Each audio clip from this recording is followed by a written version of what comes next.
શ્રી મારીઅમ્મા માતાજીની સાલગીરા નિમિત્તે તમિલ સેવા સમાજ મંડળ દ્વારા વરાછા વિસ્તારમાં તમિલ સમાજ દ્વારા ઉજવણી કરવામાં આવી હતી।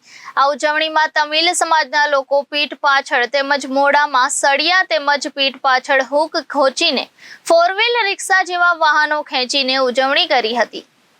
શ્રી મારીઅમ્મા માતાજીની સાલગીરી નિમિત્તે તમિલ સેવા સમાજ મંડળ દ્વારા વરાછા વિસ્તારમાં આવેલ સિદ્ધ કુટીર મહાદેવના મંદિર ખાતે મોટી સંખ્યામાં તમિલ સમાજના લોકો દ્વારા છેલ્લા 25 વર્ષથી માતાજીની સાલગીરીની ભવ્ય ઉજવણી કરવામાં આવે છે। આ ઉજવણીમાં તમિલ સમાજના લોકો પીઠ પાછળ તેમજ મોઢામાં સળિયા તેમજ પીઠ પાછળ હૂક ખોચીને ફોર વ્હીલ રિક્ષા જેવા વાહનો ખેંચીને ઉજવણી કરી રહ્યા છે।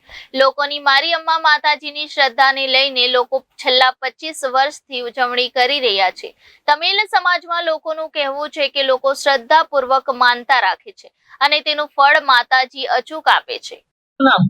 ચેતન રાજુભાઈ રાણા। આજે શું કાર્યક્રમ છે? આજે અમારા માતાજીનો કુળદેવીનો મહોત્સવ છે। અમે 35 વર્ષથી ચલાવતા આવીએ છીએ અને 35 વર્ષ છે। શું મહત્વ છે આ માતાજી? મહત્વ એવું છે કે સાહેબ લોકો શ્રદ્ધા લઈને આવે છે અને ફળ લઈને જાય છે। પ્રોગ્રામમાં શું શું હોય છે? પ્રોગ્રામમાં એવું છે દાલના મોઢામાંથી સળિયો આરપાર કરે, પછી પાછળ ઉપમા નાખે, ગાડી ખેંચે, રિક્ષા ખેંચે, બધું ખેંચે સાહેબ। એની શું માનતા હોય છે? માનતા એ પોતપોતાની માનતા, પણ માનતા લઈને આવે છે અને ફળ લઈને જાય છે સાહેબ। કેટલા વર્ષોથી આ કાર્યક્રમ યોજવામાં આવે છે? કાર્યક્રમમાં સાહેબ અમારા 35 વર્ષ થયા સાહેબ। 35 વર્ષ ઉજવીએ છીએ।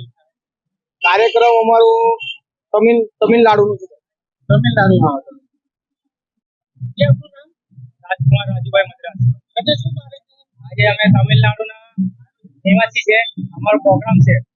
અમે આવે ભક્તો દૂર દૂરથી આવે, માનતા લઈને માનતા પૂરા થઈ જાય તો આવું બધા માનતા લઈને રથ કે છે, મોઢામાં સળિયા આરપાર કરે, પછી પીઠ પર કરે, બધું કાર્યક્રમ। એટલે શું મહત્વ હોય છે ખાસ કરીને માતાજી? ખાસ કરીને બધું હોય, માનતા લે, જેની ઈચ્છા પૂરી થઈ જાય આવું કરે, માતાનું છે। Reporter Hitesh Prajapati, Janadesh news, Surat.